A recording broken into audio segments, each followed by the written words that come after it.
Her lipstick stained his coffee mug left on my desk like a taunt. It wasn't just the mark that gutted me. It was knowing they thought I'd never notice.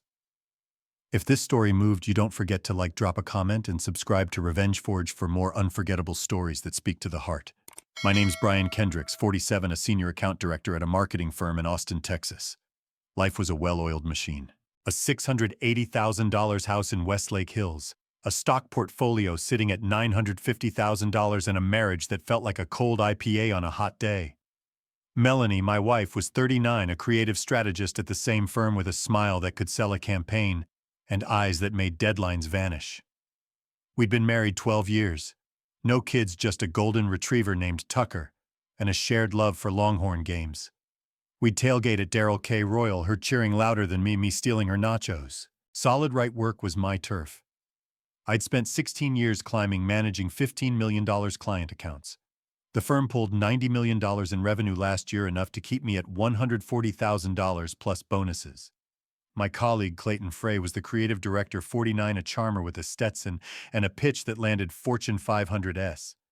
We'd bonded over bourbon and client wins, him pulling me into big campaigns, me keeping his ideas grounded. He'd been at my wedding, toasted Melanie and me, called us the dream team. I trusted him like a brother. Melanie joined the firm 7 years ago, her branding skills boosting our campaigns. Clayton mentored her, same as me, teaching her to navigate client egos. We'd all hit happy hour at the Driscoll, Clayton spinning tales, Melanie laughing but sharp. I'd watch them, proud of our crew, thinking we were bulletproof. I was a damn fool. It started subtle. Melanie's late nights at the office client decks, she said, her phone pinging past 9 p.m. I'd text home soon, she'd reply, swamped, love you, with a wink emoji. Clayton was busier too, skipping our usual post-work drinks, citing big pitches. I shrugged it off. I'm Brian Kendricks, I fix campaigns, not chase ghosts. Then the signs stacked up. Melanie swapped her citrus perfume for something bolder, amber heavy. She'd come home at 10 p.m., her blouse slightly unbuttoned, her earrings new pearl studs I hadn't bought.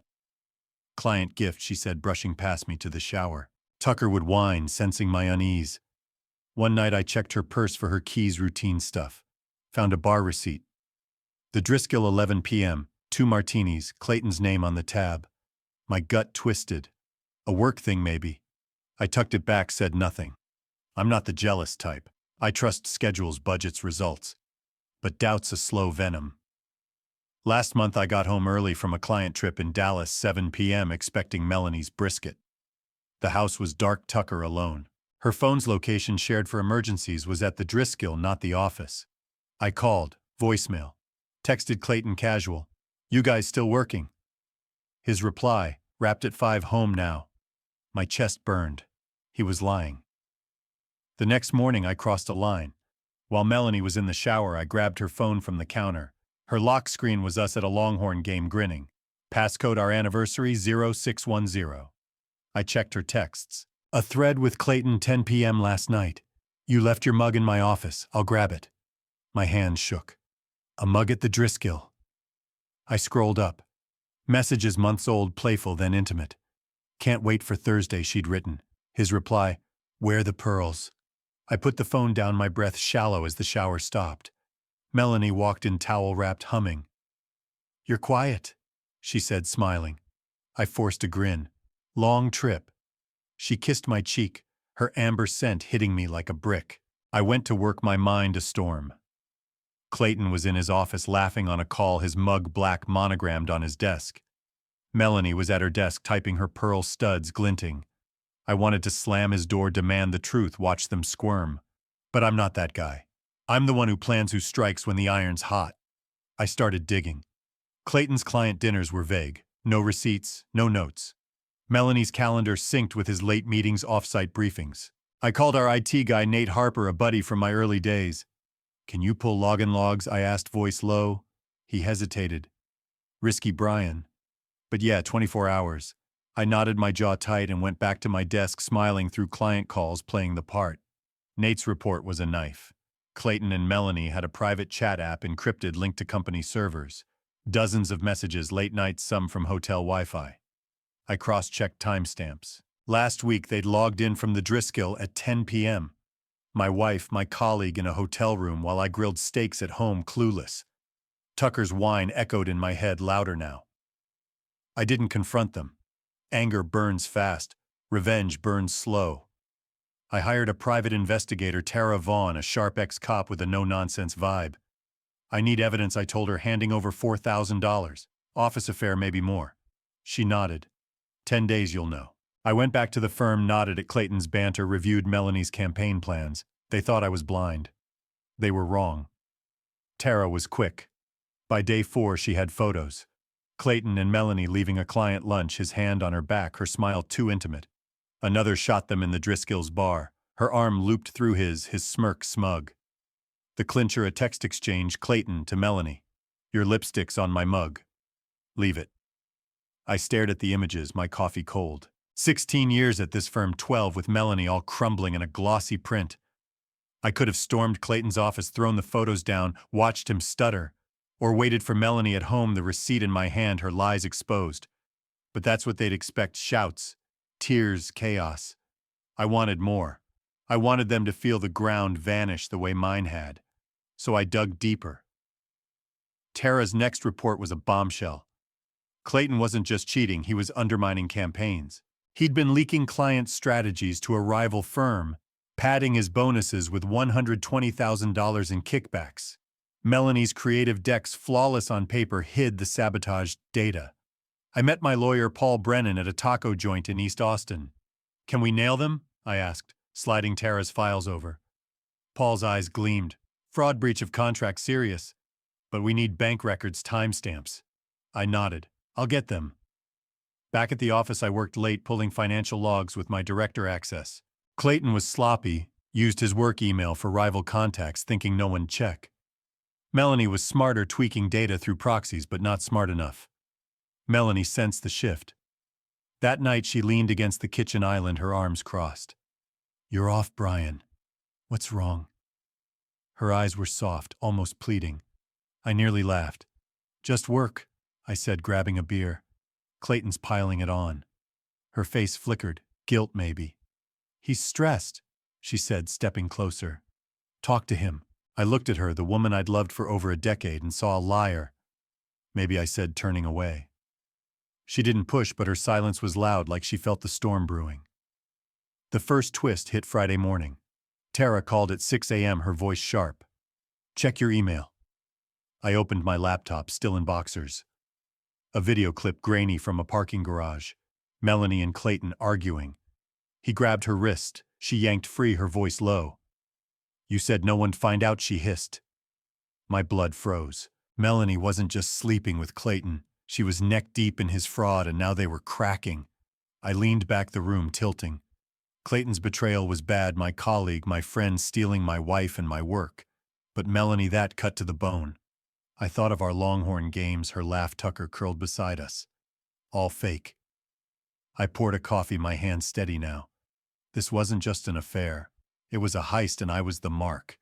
I had the photos, the video, the bank records. I had a revenge story taking shape, and Clayton and Melanie were about to learn what happens when you cross Brian Kendricks. Friday. Clayton called a team meeting, 7 p.m. urgent. I sat across from him, my notes blank, my eyes locked on his. Melanie was there, typing, her pearl studs catching the light. They thought they were safe, untouchable. I smiled, nodded, played the account director. But inside, I was rewriting their story. Tara was tailing them. Nate was digging deeper, and Paul was building a case. The trap was set. This wasn't about shouting or fists. It was about outsmarting them, dismantling their lies, piece by piece. I left the meeting early, claiming a call. Clayton barely noticed, too busy pontificating. Melanie glanced at me, her brow creased. I met her eyes, held them, then walked out. Austin's lights glittered through the office windows, sharp and cold. I drove home. Tucker greeting me with a wagging tail. I scratched his ears, poured a bourbon, and opened my laptop. Tara's latest file, weighted texts from Melanie to Clayton. Brian's acting weird. Watch him. I smiled, my glass heavy. They thought they'd played me. They were about to learn what happens when you underestimate Brian Kendricks.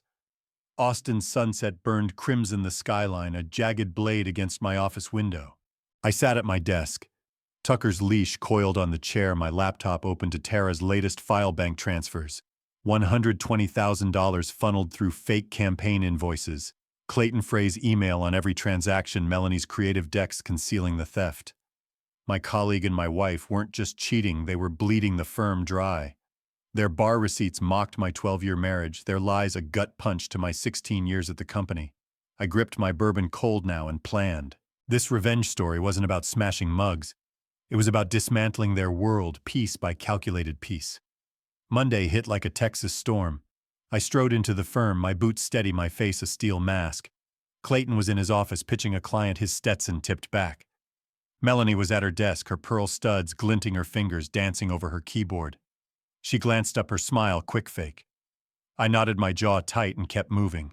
The office buzzed, creative sketching, phones ringing, but to me it was a chessboard and I was 3 moves ahead. I buried myself in a $10 million client campaign, but my real work was hunting. Tara's photos, Clayton and Melanie at the Driscoll, her arm in his, seared my mind. Nate's logs showed their chat app encrypted but sloppy. Clayton had sent Melanie a campaign brief inflating costs by $150,000, profits routed to a shell called Lone Star Media. I cross-checked with our finance portal using my director access. Lone Star was a phantom, no office, just a mailbox in Houston. Their fingerprints were everywhere. I called Tara at noon, meeting her at a dive bar off 6th Street. Her boots were scuffed, her coffee untouched. "What's next?" I asked, sliding into the booth. She pushed a folder over. "Clayton's meeting a guy tonight. Derek Holt, VP at a rival firm, Pinnacle Brands. Lounge 9 p.m. My source says it's about your client's strategies." My blood surged. Pinnacle was a $110 million player circling our accounts. Clayton wasn't just skimming, he was selling my work to bury us. "Get me eyes," I said, voice low. Tara nodded. "Cam's ready, visual only keeps it legal." I handed her $3,500 cash. "Make it fast." Back at the office, I played the part, nodding at Clayton's emails, approving Melanie's decks. But I watched them. Clayton left at 7 p.m., his briefcase stuffed. Melanie stayed, her desk lamp glowing in the darkening office. I lingered, tweaking a pitch. At 8 p.m., she grabbed her coat and left. I followed. Tailing Melanie was clean. Austin's grid was my map, her BMW a beacon. She pulled into the lounge's lot where Clayton's Cadillac sat. I parked a block away. Tara's text pinging, "Cam's live. Check it." I opened her feed, a dim angle from a high-top table. Clayton and Derek ties, loose whiskey glasses, sweating. Melanie slid in her hand, grazing Clayton's. Derek passed a flash drive. Clayton pocketed it, grinning. My strategies, my blood traded like poker chips. I gripped the wheel, my knuckles white. This wasn't just an affair, it was a corporate hit. I drove home, Tucker's tail thumping as I walked in. I poured a bourbon, opened my laptop, and dug into Lone Star Media. Nate had cracked Clayton's email server. The messages were brazen, Clayton boasting to Derek about clean profits, Melanie tweaking data to hide the theft. One email sent last week, cut deep. "Kendricks is a workhorse. He'll never suspect." Melanie's reply, "Keep him busy. I've got this." I leaned back, the bourbon sharp. Melanie wasn't just complicit, she was driving. My wife, who'd cheered with me at Longhorn games, was orchestrating my ruin. I called Paul, my lawyer, at 10 p.m. "I've got more," I said, emailing the files. "Fraud, espionage. Can we move?" Paul's voice was steady. "It's strong, Brian, but we need bank records. If Clayton's got board allies, you're exposed." I nodded, my mind racing. Then, we go bigger. Tuesday, I escalated. I asked Nate to flag Clayton's laptop for maintenance, giving me remote access. By lunch, I had his cloud drive, client strategies, my campaign blueprints, a pitch to Pinnacle for $600,000. Melanie's data tweaks were in the margins, her handwriting precise. I copied it, all my pulse even. Clayton thought he was king. I was about to dethrone him. Melanie felt the shift. That night she cornered me in the garage, her arms crossed, her amber perfume heavy. "You're distant, Brian. What's going on?" Her voice was soft, almost desperate. I wanted to laugh. "Work's brutal," I said, grabbing a socket wrench. "Clayton's screwing us." Her eyes flickered, fear maybe. "He's under pressure," she said, stepping closer. "Talk to him." I looked at her, my wife, my betrayer, and said, "I will." She nodded, relieved, and went inside. I stayed, the wrench cold, my plan sharpening. The first twist hit Wednesday morning. Tara called at 5 a.m., her voice urgent. Check your email. I opened my laptop, still in sweatpants. A photo time-stamped last night. Melanie leaving a consulting firm downtown, not with Clayton. The man beside her was older, mid-50s, gray suit, sharp jaw. Tara's note. His name's Victor Lane, broker for Pinnacle. She's double-dealing. My pulse spiked. Melanie wasn't just Clayton's partner, she was playing him, cutting a side deal with Pinnacle's fixer. I spent the day off balance. At the office, Clayton was all charisma, sealing a $4 million campaign. Melanie ran a strategy briefing, her voice smooth, her pearl studs gleaming. I watched from the back, my mind churning. If Melanie was working with Victor, she wasn't just stealing, she was aiming for a bigger prize, maybe Pinnacle's payroll. I called Tara. What's her endgame, I asked. Control, Tara said. Pinnacle's dangling a director role if she delivers your firm's accounts. Clayton's her patsy. I nodded, my jaw tight. Melanie wasn't a pawn. She was the board. That night I tailed her. She said she had a vendor meeting. I followed my truck, a shadow in Austin's glow.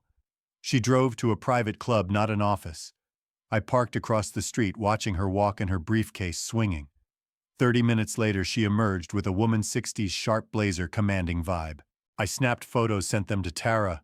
Her reply, Lydia Pierce, corporate attorney, handles mergers. My stomach sank. Melanie wasn't just selling strategies, she was helping Pinnacle gut our firm. The second twist came Thursday. Nate burst into my office, his face pale. You're screwed, man. He showed me a server log, my login time-stamped last week, uploading campaign data to an external drive. I didn't do this, I said, my voice hollow. Nate nodded, nervous. Someone used your credentials. Looks airtight. I stared at the screen, my heart pounding. Melanie. She'd framed me, setting me up as the fall guy if her plan crashed. If our CEO Karen Walsh saw this, I was fired, maybe sued. I called Paul, sent the logs. Can you fight it? I asked. He sighed. It's bad, Brian. Your IP, your access. We need proof it's a setup fast. I hung up my hands, shaking. The office felt like a cage, every coworker's glance a judgment. I grabbed my laptop and bolted, driving to Tara's office, a hole in the wall above a taqueria. Find her, I said, pacing. Melanie's behind this. Tara didn't blink.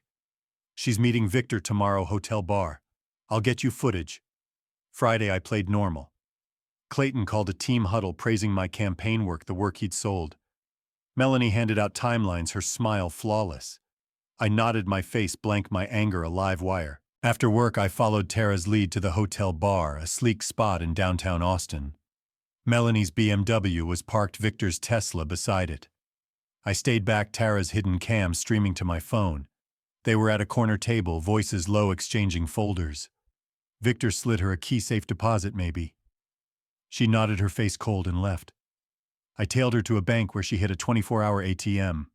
Tara's tracker confirmed its safe deposit box accessed at 11 p.m. I didn't know what she'd stashed, cash, contracts, proof, but it was her leverage. Back home, Tucker greeted me, his warmth grounding me. I poured a bourbon, opened my laptop, and got Nate's latest, a deleted email from Melanie to Lydia Pierce outlining a merger plan. Pinnacle wanted our firm's clients, patents, everything. Melanie's price, $800,000 and a corner office. Saturday, I got an anonymous text. Check your office. Bottom drawer. No sender, but Melanie's cadence was clear. I drove to the firm, the building empty, my steps echoing.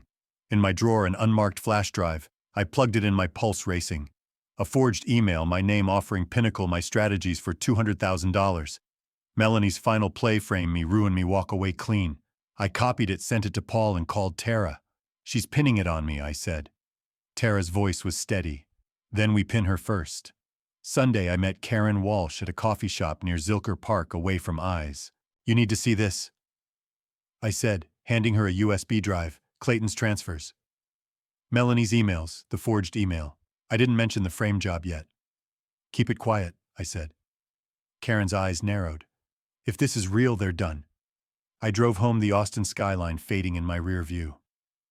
The trap was tightening, but Melanie was sharp, Victor a shadow. I needed more. Monday. Karen called Clayton to her office. He walked out, his face ashen, his Stetson limp. Melanie was next, her heels clicking, her expression blank. I watched from my desk, my heart steady. At 4 p.m., Karen emailed the leadership security audit tomorrow. All access frozen. Clayton's office was cleared by 6 p.m. security hauling him out. Melanie kept working her desk untouched, but her eyes flicked to me just once. I held her gaze, my victory silent. That night Melanie came home late, her coat soaked. "We need to talk," she said, her voice trembling. I followed her to the living room, Tucker watching. "I know you're behind this," she said, her eyes blazing. "The audit, Clayton's exit. It's you." I leaned back, my voice ice. "You framed me, Melanie. Sold my work, betrayed the firm. Why?" Her face cracked just for a second. "Clayton forced me," she whispered. "He had leveraged debts my past. I had to." I laughed, sharp and cold. "You chose Pinnacle." She looked away, her hands shaking. "I'm sorry, Brian. Let me fix it." I stood towering over her. "You don't fix this." She grabbed her purse and left the door slamming. Tucker whimpered. I didn't move. Tara called at midnight.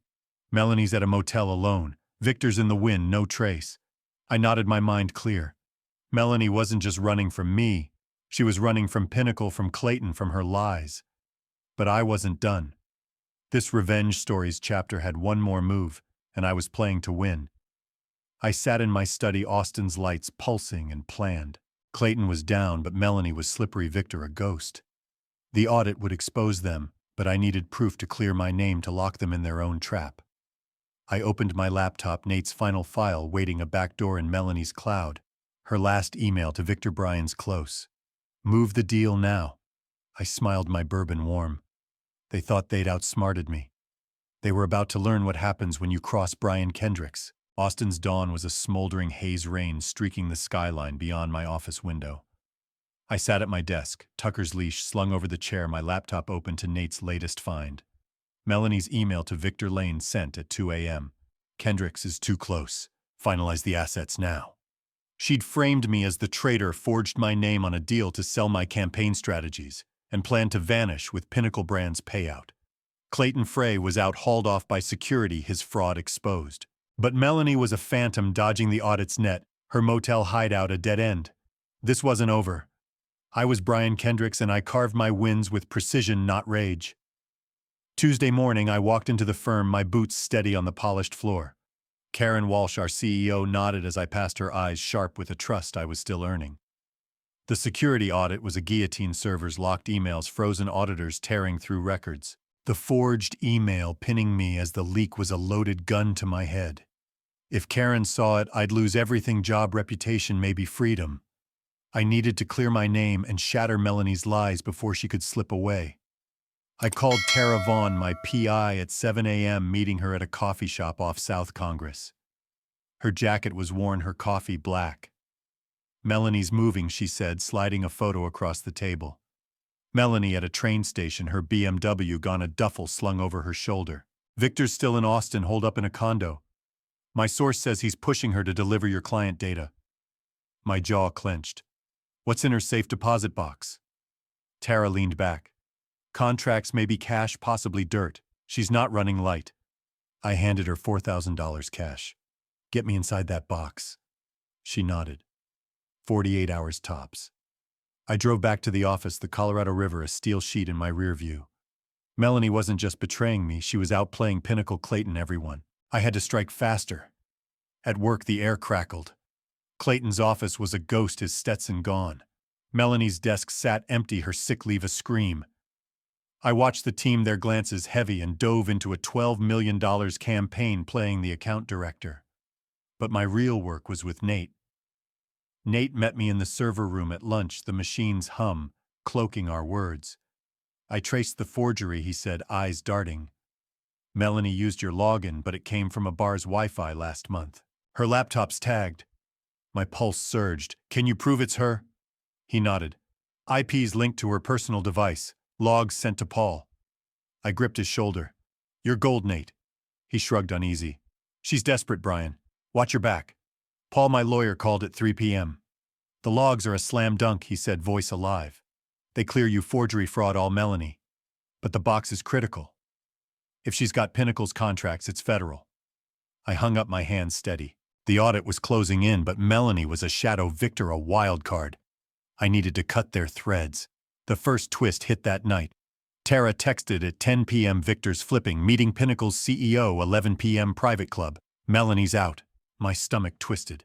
Victor Lane, Pinnacle's broker, was ditching her, selling her out to save himself. I called Tara. Is Melanie spooked? Her voice was sharp. Big time. She hit the safe deposit box at 8 p.m., pulled a drive. I gripped my phone, rain hammering outside. Melanie was cornered, but cornered wolves bite hardest. Wednesday, I shadowed her myself. Nate tipped me off Melanie's laptop, pinged at a co-working space in East Austin. I tailed her, my truck blending into the city's dusk. She drove to a law firm, not a client's office. I parked across the street, Tara's binoculars steady. Melanie met a man, 50s pinstripe suit, hard eyes. They talked for 15 minutes, Melanie passing an envelope. I snapped photos, sent them to Tara. Her reply, Miles Carver, Pinnacle's legal counsel. She's negotiating a payout. My chest tightened. Melanie wasn't running, she was cashing out, selling my firm's future to Pinnacle's sharks. The second twist landed Thursday morning. Nate rushed into my office, his face white. You're in deep, man. He pulled up an internal alert sent to the board, time-stamped last night. It flagged my login for leaking client data, citing the forged email. It's not Karen, Nate said. Melanie's pushing it through a board ally. I stared at the screen, my heart pounding. She'd weaponized her frame job, trying to sink me before the audit nailed her. If the board bought it, I was done. I called Paul, forwarded the alert. Can you stop this? I asked. He exhaled. It's ugly, Brian. The logs clear you, but the board's rattled. We need the box, hard proof now. I hung up the office, suffocating.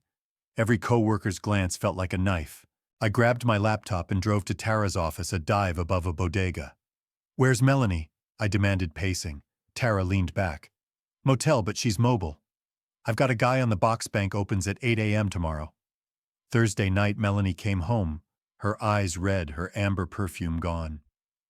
Brian, we need to talk, she said, her voice breaking. I followed her to the kitchen, Tucker watching from his bed.